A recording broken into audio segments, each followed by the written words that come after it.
This channel does not promote any violent, harmful, or illegal activities. All content provided by this channel is meant for an educational purpose only. Sanjay রায়ের ফাঁসির সাজা চেয়ে সরব গোটা বাংলা তথা দেশ। শিয়ালদহ আদালতের ফার্স্ট জাজ অনির্বাণ দাসের পেনের খোঁচায় কি সাজা বের হয় সেটাই এখন দেখার বিষয়। কিন্তু সোমবারও আদালতে সঞ্জয়কে বাঁচানোর শেষবারের মতো চেষ্টা করলেন তার আইনজীবী। ডেথ পেনাল্টির বিরুদ্ধে তার আইনজীবীর শেষ চেষ্টা। এদিন আদালতের সওয়াল জবাবের সময় সিবিআই আরও একবার এই ঘটনাকে বিরলতম বলে উল্লেখ করে। সিবিআই এর তরফে আইনজীবী বলেন, আমরা চাই সর্বোচ্চ সাজা। কর্তব্যরত চিকিৎসকের ওপর এভাবে নির্যাতন বিরল ধর্ষণের উদাহরণ। সিবিআই এর বক্তব্য, সারা ভারতবর্ষে এই ঘটনা আলোড়ন ফেলেছে।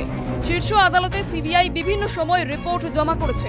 আমরা বিরলতম মনে করছি যাতে এই সমাজের মনে দাগ কাটে। যারা উচ্চশিক্ষায় যাচ্ছেন তাদের বাবা মা ভাববেন কোথায় ছেলে মেয়েকে পাঠাবো, তাই সর্বোচ্চ সাজা।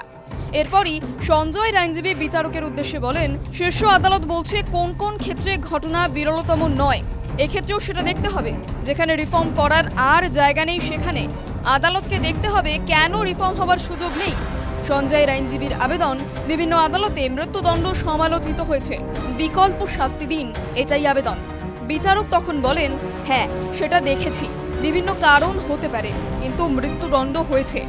শনিবার রায়দানের দিনও সঞ্জয় রায় দাবি করেছিল সে নির্দোষ।